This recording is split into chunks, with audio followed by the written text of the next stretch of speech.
Bonjour et bienvenue sur le podcast des Entrepreneuriales 2021. Cet événement, placé sous le signe de la transformation digitale, a été à l'occasion de son 20e anniversaire, co-organisé par l'UPE 06 et le MEDEF Sud. Les organisateurs ont souhaité à cette occasion mettre en lumière les acteurs de cette journée pour qu'ils partagent leur expertise et leur retour d'expérience.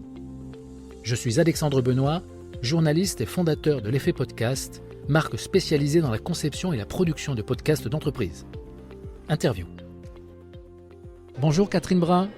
Bonjour Alexandre. Vous êtes chargée de développement au sein de la BPMed et vous participez cette année encore une fois au Salon des Entrepreneuriales. Alors je dis encore une fois parce que ce n'est pas votre première participation. Vous êtes en effet d'une manière plus large partenaire historique de l'UPE.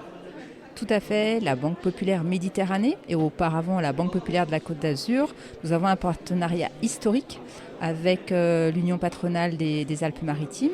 Alors, nous sommes présents pour la grand-messe des entrepreneuriales, mais aussi nous sommes présents sur des ateliers thématiques et sur des événements qu'organise l'UPE pour ses adhérents.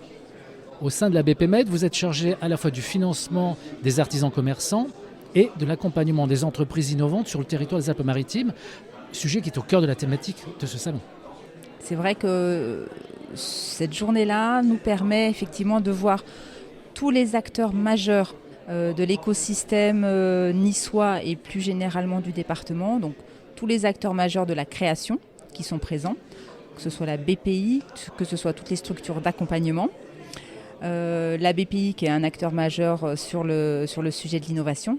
Et c'est vrai que cette journée nous permet à la fois de nous rencontrer entre partenaires et d'aller à la recherche de nouveaux clients et de nouveaux prospects.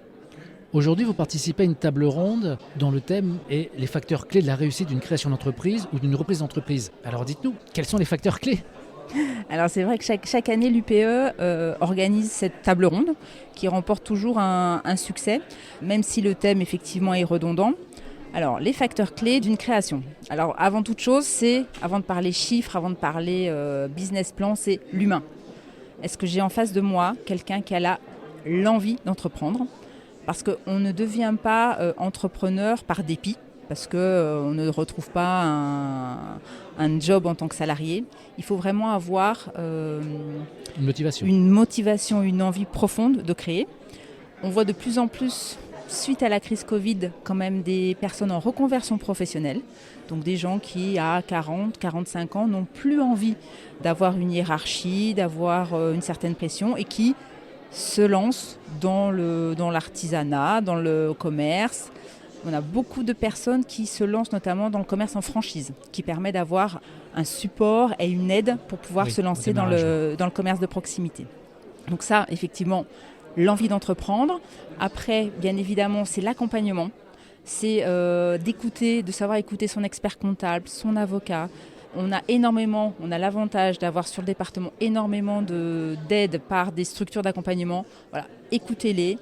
Allez piocher des informations partout et ne croyez pas parce que vous avez lu 3 blogs sur Internet ou parce que vous vous mettez auto-entrepreneur que vous savez faire. Voilà. Il faut vraiment écouter tous les conseils que peut vous donner l'écosystème. Et après, donc, comme je suis dans la banque, bien évidemment, on va regarder votre apport. Ça, c'est toujours la question combien il faut d'apport. On va bien évidemment regarder votre point mort. Aujourd'hui, et on l'a vu avec le Covid, rideau fermé, combien je dois sortir tous les mois pour pouvoir m'en sortir. Et ce qu'on regarde de plus en plus post-Covid, c'est à qui je vais vendre et comment je vais vendre. C'est fini de dire je vais mettre des flyers dans la boîte aux lettres. Aujourd'hui, il faut une vraie politique digitale, il faut avoir une vraie stratégie commerciale avant de commencer, plutôt que de dire je ne sais pas à qui je vais vendre, mais je m'adapterai en cours de route. Non, c'est fini là. Il faut savoir, je vends en proximité dans mon magasin, je crée un site marchand sur Internet, je fais du click and collect. Et ça, c'est vraiment quelque chose dont la banque ne s'intéressait pas vraiment il y a quelques années en arrière, mais qui est devenu un sujet majeur depuis la crise sanitaire. Alors justement, comment la BPMed accompagne les entreprises qui font cette démarche de transformation digitale ? On est vraiment présent sur 2 strates. Il y a l'aspect plus classique qui est le financement, parce que c'est vrai qu'avoir un beau site vitrine, avoir un beau site marchand, ça coûte à la création. Mais on a surtout dans la maison des experts pour pouvoir les aider à dire aujourd'hui, si je vends du prêt-à-porter, est-ce que je peux encaisser par Facebook ? Est-ce que je suis obligée d'avoir un site vitrine ? Comment je peux organiser mon click and collect ? Donc on a les experts à la fois dans nos agences et au niveau du siège pour venir les aider dans leur stratégie de transformation digitale et pour pouvoir s'adapter aux nouvelles méthodes d'achat de la part des consommateurs. Donc il n'y a plus qu'à vous appeler. Mais tout à fait, le stand est ouvert toute la journée pour venir nous voir. Merci. C'était une production L'Effet Podcast.